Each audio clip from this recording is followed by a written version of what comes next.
Well, story time, I'll make it brief. Last week, we had one of our producers email me, I think it was last Wednesday, and they were like, hey, we hear there's a chance for an Aurora on Friday. And I looked and spaceweather.com, all the things. Yeah. It just didn't really look, and it was like G1, it was like lame. Yeah. Yeah. So that's exactly what I responded. I said, meh, I don't think so. Then come Friday night, Mark and I are here, and he randomly goes, wait, I think there's an Aurora right now. And I was like, wait, what? And we look, and it had jumped from that level 1 to level 3 in like an hour and a half. Maybe an hour. Yeah, so it was like all of a sudden, quick, like right at sunset, it started to get higher.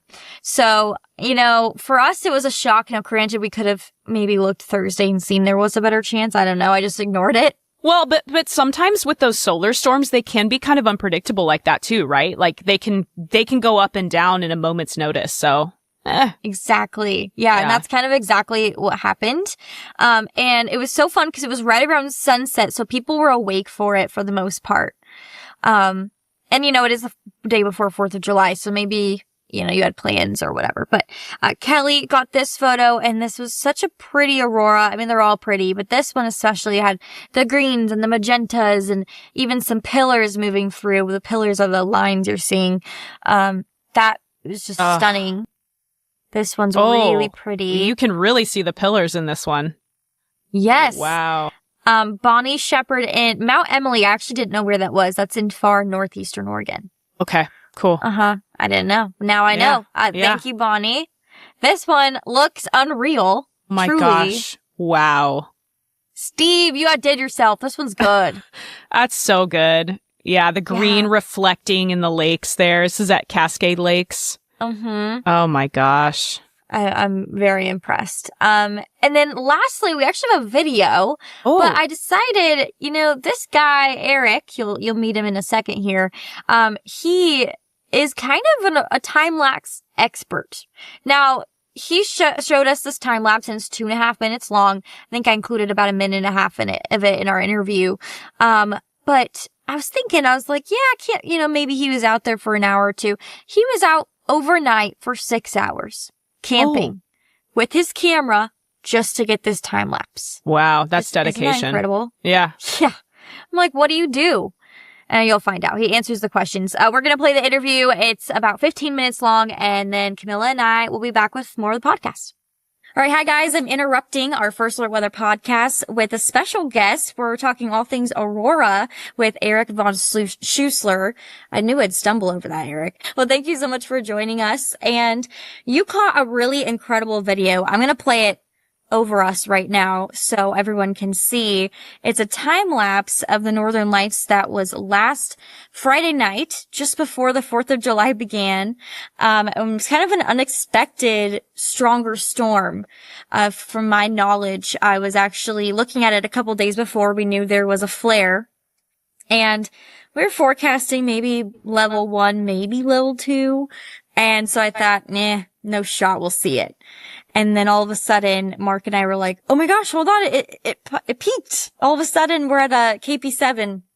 So, Eric, tell me a little bit about that day, kind of what you planned on doing. I know you probably knew there was a storm coming because you caught it in time, and where you went and all that. Sure. I actually was out the night before as well. I was in a completely different spot, with my friend Matt, who usually comes with me when we Aurora hunt. And we were out by Mount Adams, hoping to catch, there was an X.1, flare in CME that was forecasted to hit that night before, the night of July 2nd. We were out there all night and there was nothing. It ended up hitting, as sometimes does, right at sunrise. And so we just basically got a time lapse of some clouds and the stars. So I was already pretty tired from that. And I knew there was another M class flare in CME following that. But I wasn't sure. It's always a gamble whether it's going to be a hit. We've had a lot of misses lately this year. Last big storm I got was back in January. And but later on in the day, we have a bunch of stats we monitor through different apps. My buddy Matt's actually making an app. And the BZ is usually what we're watching along with the solar wind and a couple other things. And I saw the BZ drop dramatically, that afternoon on, July 3rd. And I was just crossing my fingers that it was going to stay that way, because if with the values it was at, it was going to be pretty strong. It did go up a little since from then. It was still negative, but not as strong as it was while the sun was still up. Anyway, so I went out to, we have a spot that we scoped out, and, he wasn't able to come, that night. So it was just me. That spot, when I got there, it was probably about maybe 9:00, 8:30. And, I got there and there was just fog everywhere. And, so I couldn't see anything. And I was rolling the dice whether I should stay there and hope that it clears up, because it was very low level clouds just rolling through. But I didn't want to risk it. Especially because about 2 months ago, me and my son Vinny went and scoped out a spot that was about 1,200 feet higher up, in the same general area. And, during the day. And, so I decided I'd just book it and go to that spot and hope for the best. I had never actually done a photo shoot there yet. I had just been there during the day. And, so I got there, and thankfully there was no one there. These are real isolated spots, well off the highway, and I guard them well, because I don't want other people to come up with their headlights and stuff like that and, ruin the shoot. But yeah, I got there. I found a good spot for the camera. It wasn't the most ideal spot, because I usually try to face the camera more northwest-ish. That's typically where I see the aurora happen, most strongly at least. But it was good enough. I think I got most of the laps in there. And, yeah, we had, there's these substorms that occur. I don't know how familiar you are with that, but basically the Earth's magnetic field, when there's storms or strong solar wind, it gets stretched. And, when that releases, it pulls all those particles back into Earth in what's called a substorm. And when that happens, the aurora gets really strong for 15, 20 minutes.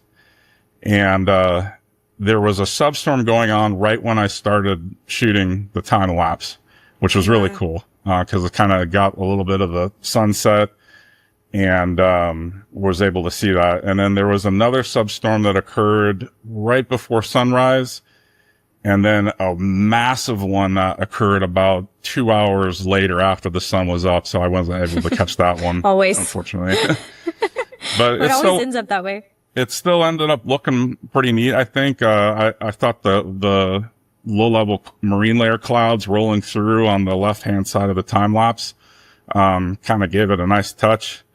That's usually the type of lapse that I really like, is when I feel like I'm floating above the clouds, and it kind of just gives it some, especially when it's in between heavy aurora and there's just glow on the horizon, kind of makes the time lapse more interesting.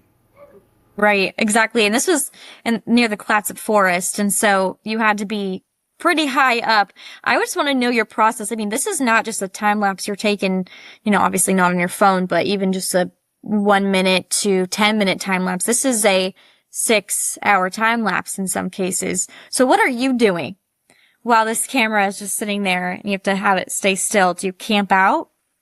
Usually yeah, sort of. We have, when I'm with my buddy, we usually set up some chairs. I got a propane heater, and, it's most ideal when he's there, cause then I got someone to talk to. And I mean, we can chat for hours, and the time just flies. since he wasn't there this time, it was a little bit more boring. But you know, luckily I tried, that's one of the requirements when I'm scoping these spots out. I try to find ones, that get good reception. It also helps because then I can monitor the stats.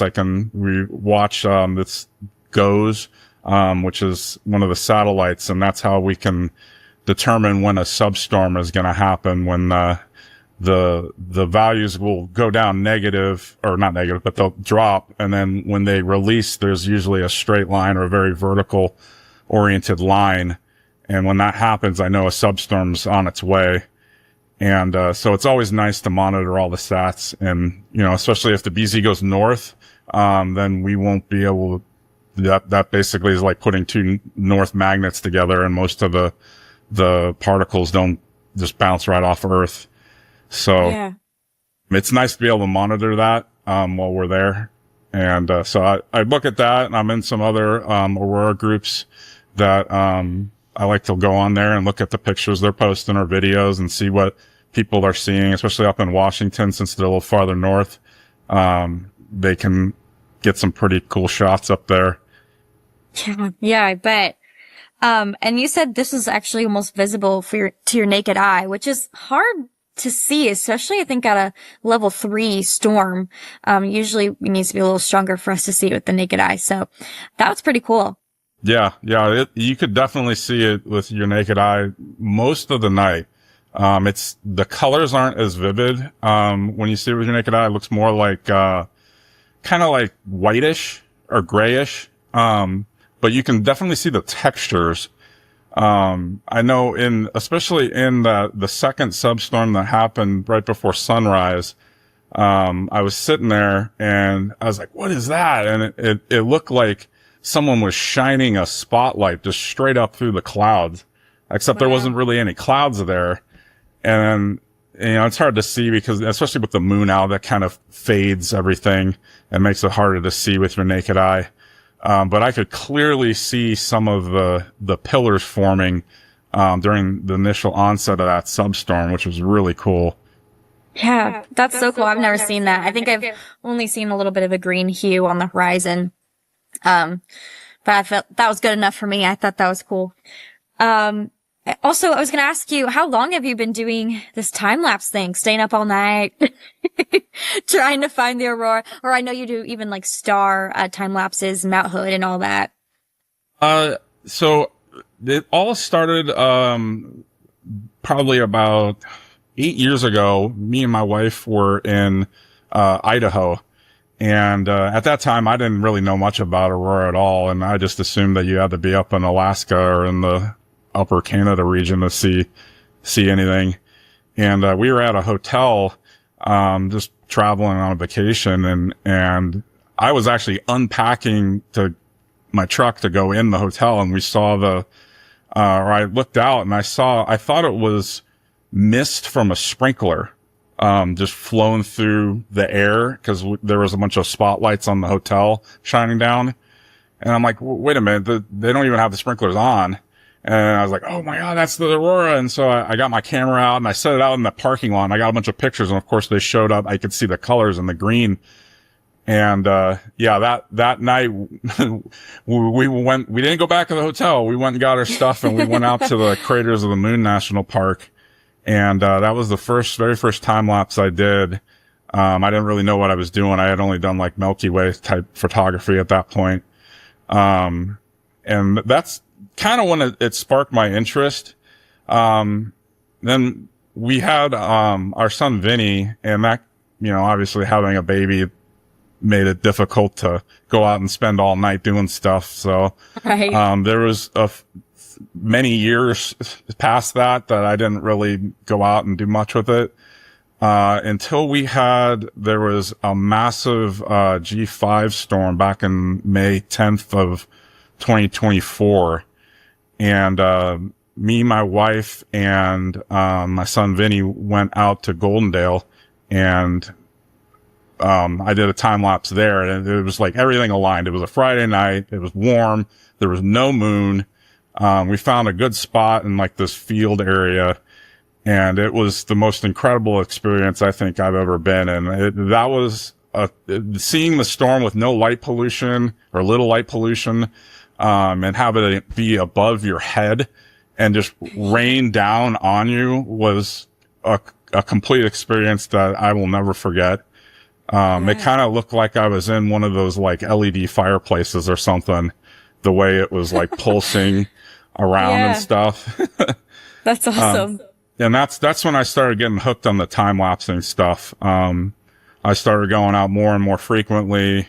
And then, I got another camera that was better. And then I got another camera after that was better. I got a full frame camera and a better lens. And, now I monitor it all the time. I'm always going out. There's nights when we go out and, it's space weather. They say it's like the prediction levels about the 1970s of like what weather was. Yeah. So there's a lot of times when they predict stuff and nothing happens, or it comes 16 hours late, or it doesn't come at all. And, I mean, it's a total gamble. I think out of all, I've done 65 different time lapses so far. And I've had a pretty good hit ratio of at least seeing something for the night. I think it was like 70% or something like that of the ones I've done. I've at least saw something, either a glow or some pillars coming by or whatnot. Mm-hmm. But especially now that my buddy Matt comes with me, it's a lot of fun. And, I have someone to talk to. I've got him hooked into it. We went to he came out one night and he got to see it with, his naked eye and on a camera. And now he got hooked. He ended up getting a new camera about the same time I did. And, so we try to go out a lot and try to catch whatever we can. I've spent countless hours trying to find good spots. If you looked at my Google Maps, it's just littered with pins of areas that I've gone to. I'll go out to spots that I think are good. And I get there and there's gates, or there's a mound of dirt blocking the road that I needed to get on, or, some of them were just too difficult to get to. I'd have to spend like 45 minutes four-wheeling just to go a mile or something like that to get to it. So, we've got about, I'd say 10 or so, like, well-known good spots that, we try to go to depending on where the clouds are, what the weather is, that sort of thing. And then where can people find your previous footage? I mean, you're talking about 65 time lapses. Is it YouTube the best spot to check that out? Yeah, that's about the only place, I have them now.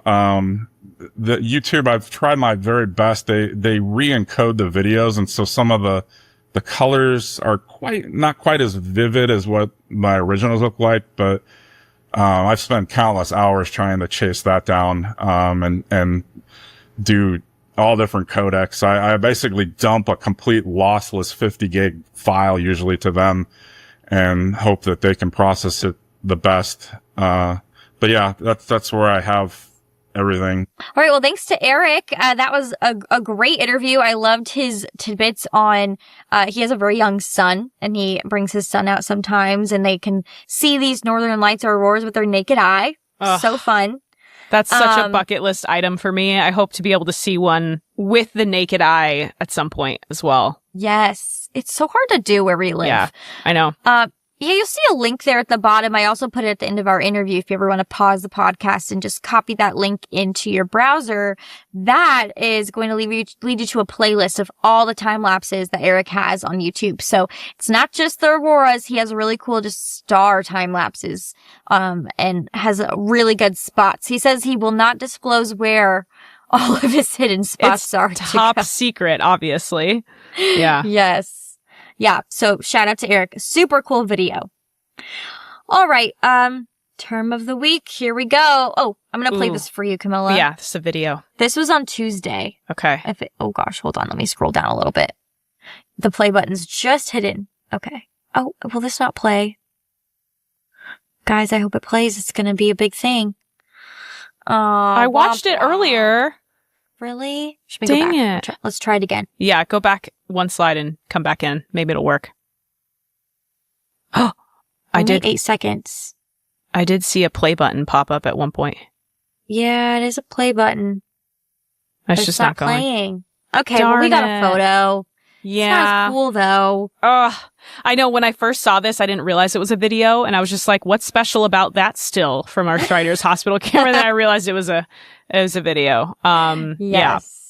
But in the video, you can really see these like blue, it's sunset, right? So it's getting darker and darker, and then all of a sudden you see these like light blue, thin clouds kind of light up. It's really neat. Yeah. They almost look like they're glowing, like alien-like. Like, it's kind of, if you didn't know what you're looking at, you'd be like, Is this it? Clouds glowing. Is this the end?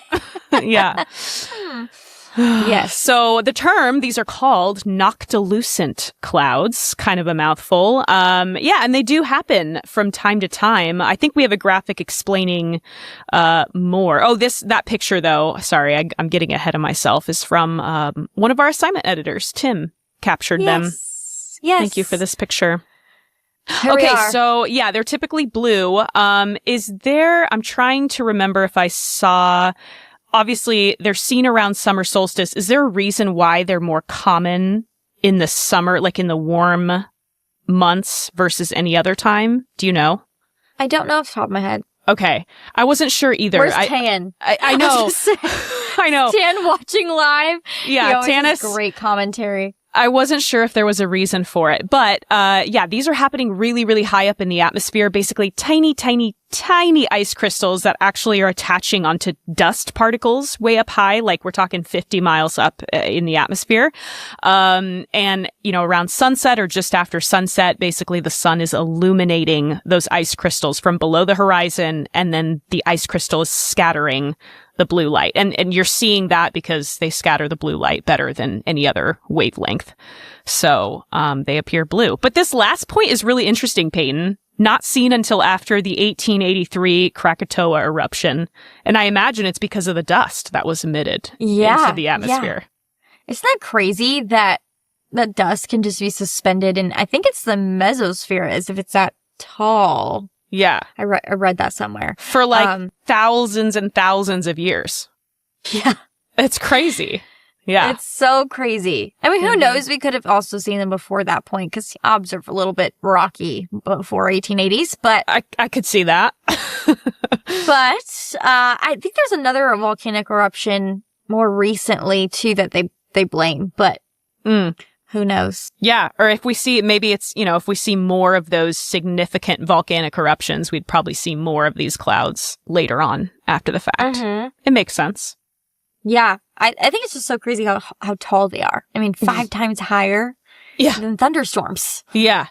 Yeah, That's crazy. They are up there. Our atmosphere is vast. Sure is. So now you got a fun